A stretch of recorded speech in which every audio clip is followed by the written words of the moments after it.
Hi, everyone. Hope you guys are doing well. Thanks so much for joining us. Feel free to go ahead into the chat. You could introduce yourself if you want. Let me know where you're tuning in from. I am tuning in from Ohio, and I'm really happy that you guys are here. I'm trying to do free webinars once a month, so this is the one for this month, and I'm glad that you're participating. Today, we're going to be talking about speech therapy materials. I want to talk to you about the action builder cards and double up, how I use them in therapy. I use them daily in my clinical practice. So if you're somebody who's thinking about purchasing them, or somebody who already has them and you want to know all the different uses, or if you just want to get some new ideas on therapy, materials and things that you can do in your therapy, we're going to talk all about that. If you have any questions, hold them until the end, and I will do a Q&A towards the end of our talk today. So if you're new here, my name is Rose Griffin. I'm a speech language pathologist and a board certified behavior analyst. I work in a public school and I also work in an ABA type center.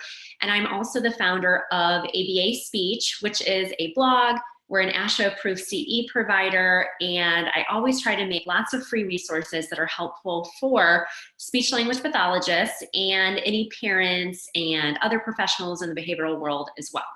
When I am not doing all things related to ABA speech, which takes up a lot of my time, I am spending time with my family, which consists of Paxton, Juliana, and Colette.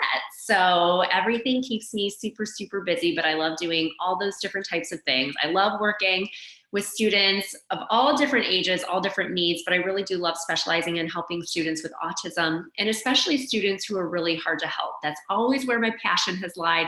I remember being in graduate school and working in a school with a school-based therapist, and we had a lot of students with very significant needs who had autism. And I really loved the challenge of working with those students who had some behavioral barriers and helping them increase their functional communication skills. That's always been something that's been a joy for me. And now I love having this platform here at ABA Speech to be able to hopefully help all of you do that as well, because it can be really hard to know what to do with students who are not receptive to the strategies that we typically can use for most students. So that's a little bit about me. So I wanted to share with you why I even started creating the action builder cards. I really had no idea how to do any of those different things. I had never created a physical product, and it was this vision that kind of came to me. I had a student I was working with. He's 10 years old, was in a specialized program for students with autism. So a year-round program, very intensive, applied behavior analysis program. And he had unsafe and aggressive behaviors to himself and others. So self-injurious behaviors, he was aggressive towards other people. He had a device that was set up but was not in use. It was actually a very nice setup, very functional setup, but he really wasn't using it.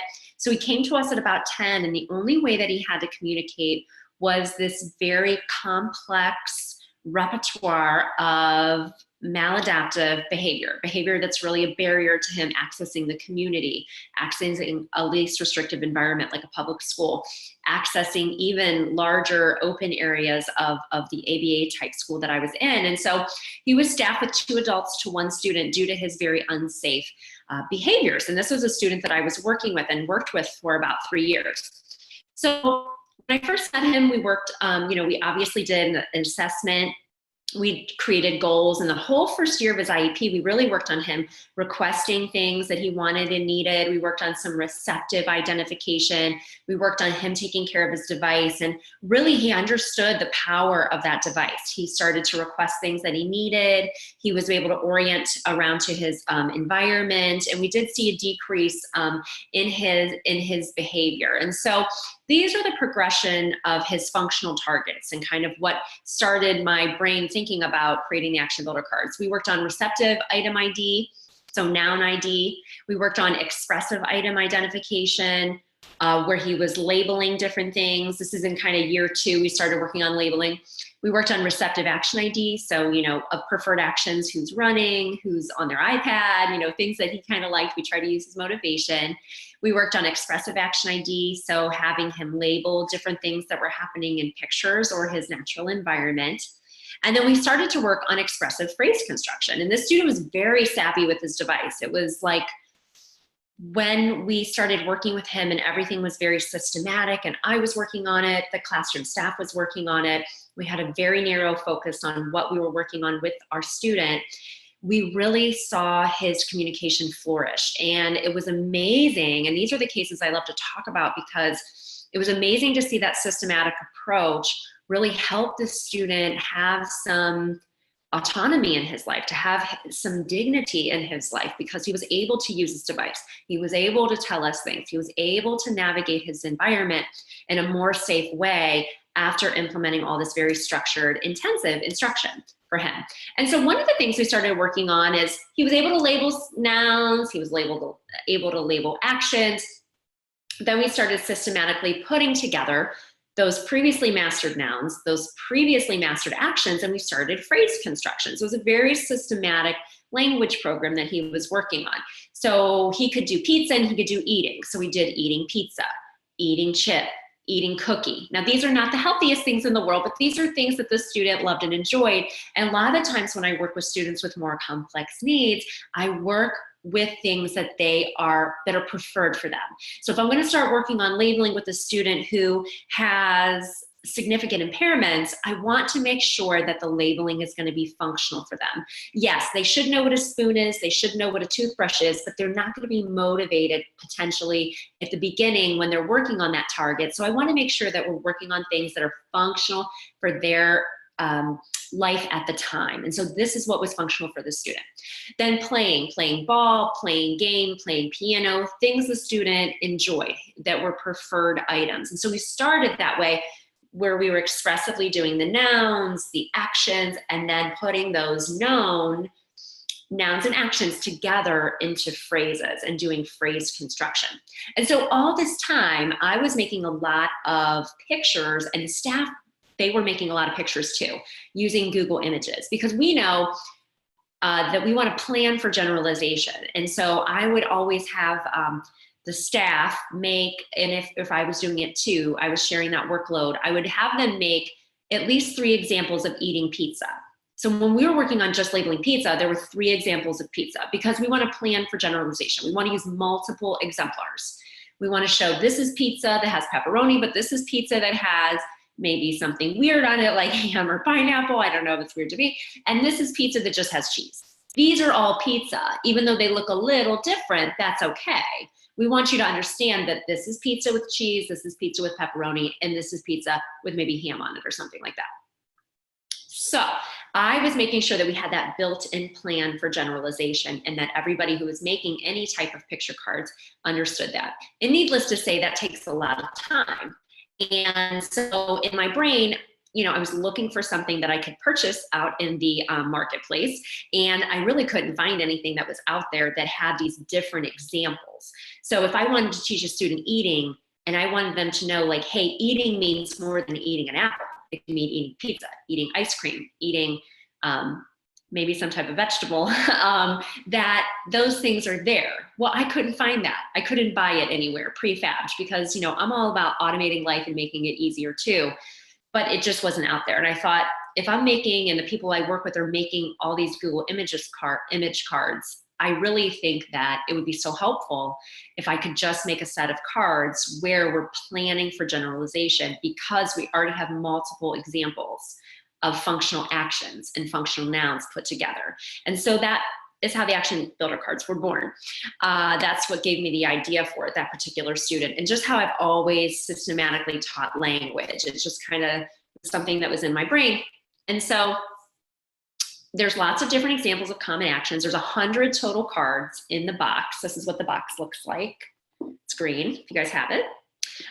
There's 15 actions represented. And so I chose actions that are commonly occurring and that are functional for students. Washing, eating, playing, blowing, riding, things that students are going to encounter in their environment, because we want to make sure that it's functional. There's real life pictures, and I'm going to show you the cards and talk about how I use them, but they're all real life pictures, and they are age appropriate for all learners. So I have pictures of boys, pictures of girls, there's different ethnicities represented. I tried to be really cognizant of all that as well. The box is super durable. I use mine, and I've had mine, I think they came out, August will be 2 years that they'll have a birthday. It'll be 2 years for the Action Builder cards. And they're really durable. And so that's always really nice when you're working with students who potentially could throw a box, or maybe it fell out of your bag, something like that. The thing that makes them stand out, that makes them different, is that all other flashcards on the market have just one picture of an action. So potentially if you're going to buy another box of cards, they might just have one picture of eating, one picture of playing, one picture of washing, and then that's what you're telling your student, like, this is what washing is, this is what playing is, and when they see a different card, they may be confused. They may not understand that. There's multiple examples. It helps us plan for generalization, which is really hard, and a lot of the times people who don't take time to plan for generalization, their students really won't be able to generalize those skills. By us using multiple examples of different actions and nouns that we're showing students, we are really, as a provider, saying we really want to make sure that you can generalize this, that you know that riding means riding when I show you this picture, but that riding also means riding when you're riding your own bike, or when your brother or sister is riding a bike. That also means riding. And so that research shows us that when we have multiple examples, that we're planning for generalization instead of just hoping that it happens, because that's not really what we want to do, right? We want to plan for that generalization piece. So teaching a student to identify washing, you might just show them one picture if you have another set of cards. The problem, when a student sees this picture, they don't know that this is also washing because they've only been taught that one example. So if you just consistently show the one example, and this is washing, washing, this is washing, we work on it, hey, it's functional target, that's really good. We're halfway there. But if we don't show other examples of washing, the student may not understand, hey, washing means washing hands, but when I'm washing a dish, or mom is washing a dish, or dad is helping with the dishes, that also means washing. So we need to plan for that piece of generalization. So these are the different examples if you don't have the cards yet. So all the nouns that are included, all the actions that are included, have at least 6 examples. 3 pictures of girls doing the different actions, 3 pictures of boys doing the different actions.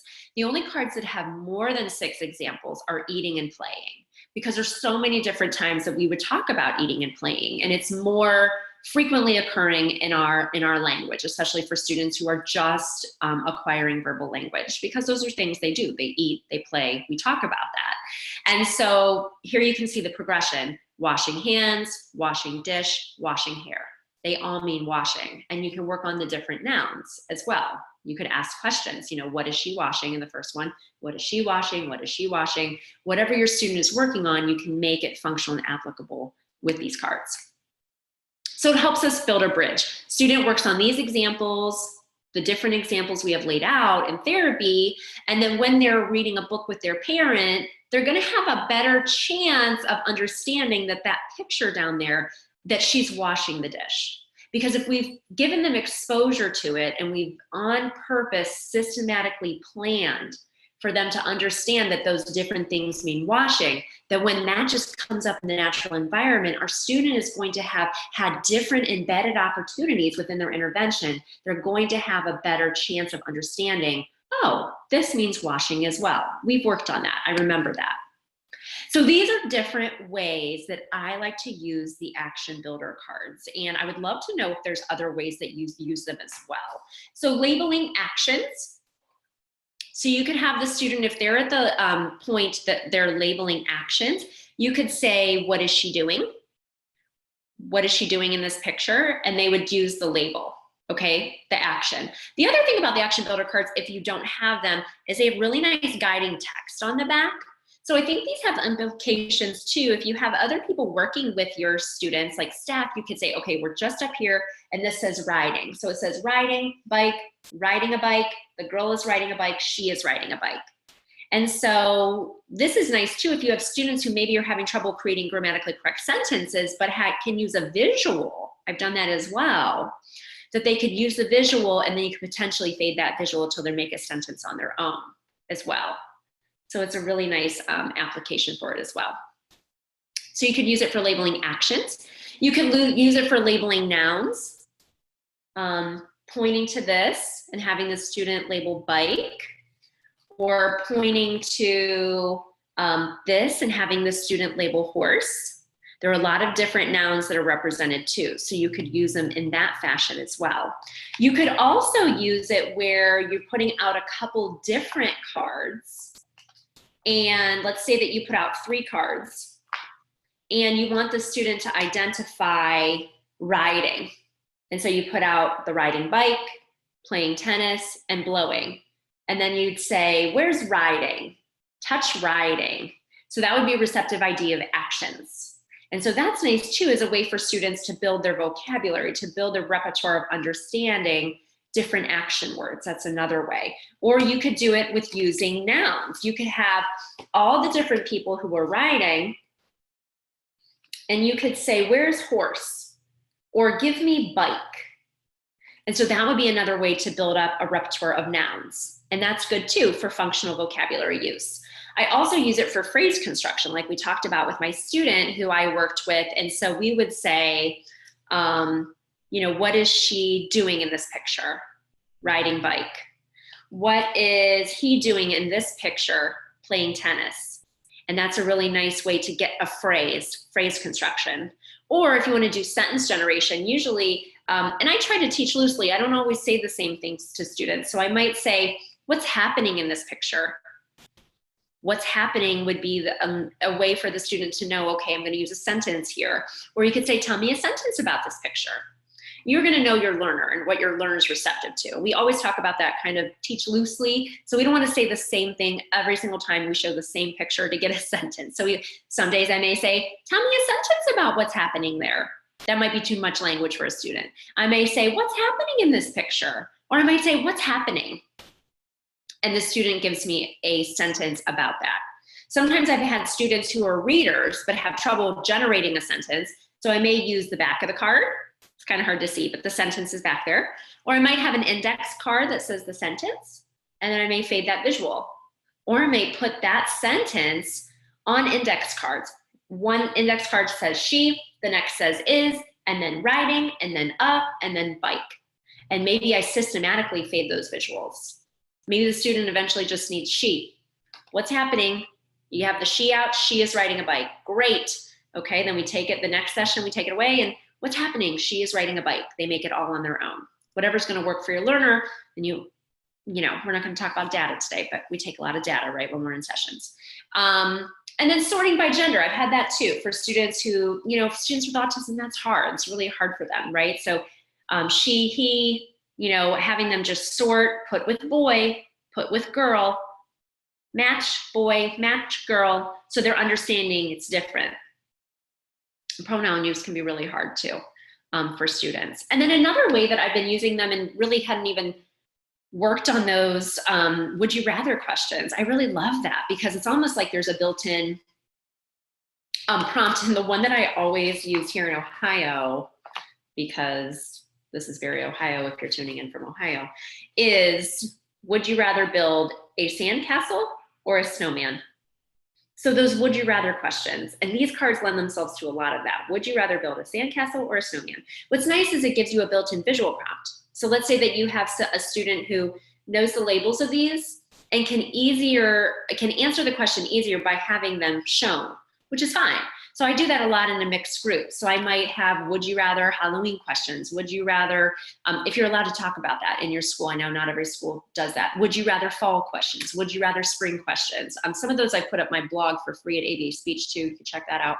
But I like to have these as a visual for the students.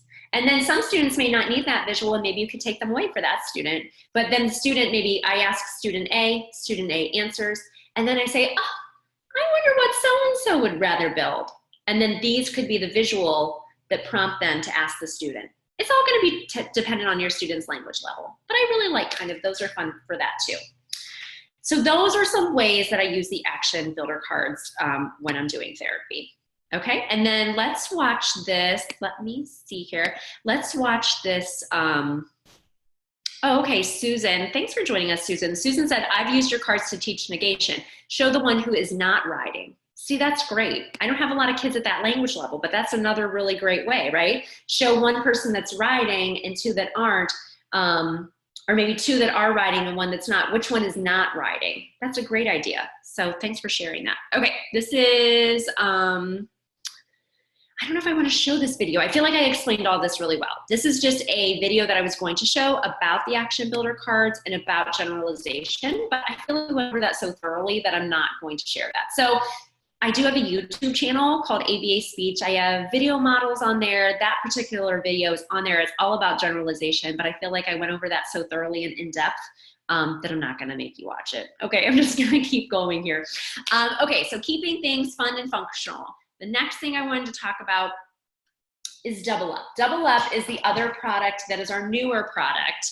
And I wanted to share briefly how my vision for that started. So I had a middle school student. He was communicating using short phrases, is able to engage in labeling, simple turn-taking activities with some faded adult guidance, meaning we could play modified Uno, we could play the grocery store game, but it's things that they would need an adult around, right? They get caught up on something every once in a while. So maybe they need a gestural prompt or they need something to keep the activity flowing, but that's kind of where the skill set is. They engage in vocational activities, group lessons, cooperative group lessons. I wanted to offer students at this level an age-respectful way to work on leisure and vocabulary skills. I have been working with older students, I feel like quite some time. I have a lot of different range of students, but a bulk of my students are in middle school and high school. And if you really look at what's in the marketplace right now for students, I just was having a really hard time finding stuff that was, number one, age respectful, meaning that they were real life pictures. And number two, that was up to date and current. I feel like a lot of the stuff that's out there for older students is very old, from 85 or something, like very old. And it wasn't meeting my learners' needs. And I have a lot of students who are in middle school and high school, and their skills, they can still increase their skill set, but they are students who potentially are not going to get beyond being able to match picture to picture. And there's not a lot of leisure opportunities out there for students that have that skill set. If you can match picture to picture, what is really out there for you to engage with? There really isn't a lot. And so I had this idea for Double Up. So this is the product that is a leisure and vocabulary activity. And it's for students in grades 5 to above. You could use this for adults. My own kids like to play it and they're super small, but I think it's just because, you know, we have it at home and I created it. But here's what it looks like. So it's a 4-person player game and 1 to 4 people. And so the focus of the game is on leisure nouns. The purple is leisure nouns and the red is leisure actions. And then the blue is hygiene nouns and the orange is hygiene actions, because a lot of the times when we're talking with middle school and high school students and adults, we want them to know, okay, these are items for hygiene, they're important. You need to know what they're called, you need to understand the actions, you need to implement them, right? That's very important for competitive employment, or if you have students that are going to group activities during the day. And then leisure. Leisure is so important. When we're teaching students, okay, this is competitive employment. If you have a student who has that, okay, you have a break time. What are you going to do during your break time? Okay, most of us would probably get on our phone, but some people bring a book to work, or, you know, they might engage in activities after work with friends, like a softball league or lifting weights or playing putt-putt, all those different things. And so this game looks at that. And so you can play it, and I'm going to show you the pictures. You can play it with 1 person or 4 people. There's 4 games included. Every single color of the boards is a different game. Okay, you can match picture to picture. You can match basketball to basketball. You can match person playing basketball to a person playing basketball, or you can match picture to associated picture. So if you have students who are higher level learners, you can match that basketball to a picture of a person playing basketball. So you can make it what you want, which is really flexible and I think so perfect for those of us who are working with multiple students in a clinical setting. So let's watch this clip. It gives you a good idea of how this game is played.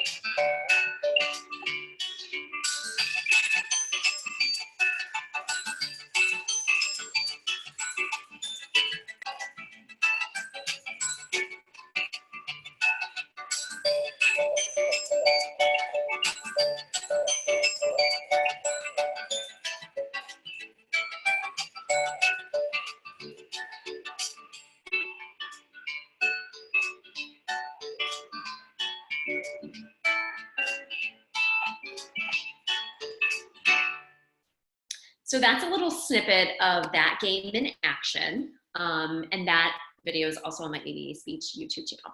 So this is what Double Up looks like. You get 144 of these vocabulary cards, which are really nice. You can just work on these for labeling for students too. And then 4 different games. So each color board comes with 4 different, there's 4 blue boards, 4 purple, 4 orange, 4 red.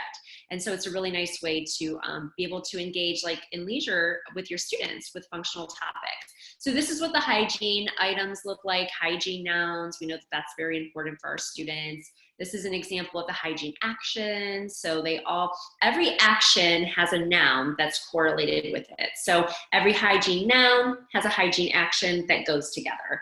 Every leisure action has a leisure noun that goes together. So you can match picture to picture or picture to associated picture. And so they're really vibrant colors. I handpicked all those actions out and picked things that were functional and fun and things that students should be talking about. And it's functional for them to learn at that age group. So these are the ways that I use Double Up. So I may use Double Up as a 4-person game, matching picture to picture. So let's say that I have a group of students who are working on matching hygiene nouns. So I could take my game board and I'd have all the blue cards out and I would match picture to picture. So here's the tissue and then here's the tissue here and we could match. So it lends itself to the students, if they pick the tissue and they have it on their board, they match it. And if they don't have it, they can pass it to the student next who has it. Or if your student has enough language, they could say who has the tissue. Sometimes my students have trouble creating that whole sentence, who has the tissue, that whole question. So they may just see who has it and they may pass it to them. And that's okay. That's okay if that's okay for your student, right? I always try to think of myself when I'm facilitating leisure with students, especially middle school, high school, adult. I think to myself, I would love these students to be able to engage in this activity without me being present. So how can I use the least amount of prompting that's going to allow my students to engage in a turn-taking activity that's cooperative in nature, which is really functional for students. And I don't want them to say, your turn, my turn. It's not functional because typical peers don't say that. I've done this too, where I'm teaching a student commenting within a game. So I'll take a student who is a typical peer, or I'll take a student maybe who has typical language and has some other issues, and that's why they're kind of in this placement. But I'll have them, and I'll take like a kind of a faux language sample, just narratively write down what they're saying. And the things that a typical peer is using for that typical language, that's what I want to teach my student. And students really don't always say your turn, my turn. So I always try to think to myself, how can I help these students engage in this activity with the least amount of prompting? Because my goal, especially for older learners, is to be able to fade myself out of the equation. So I could say, hey, why don't you guys get Double Up? I'll help you set it up and you guys play. And I'll be over here if you need help.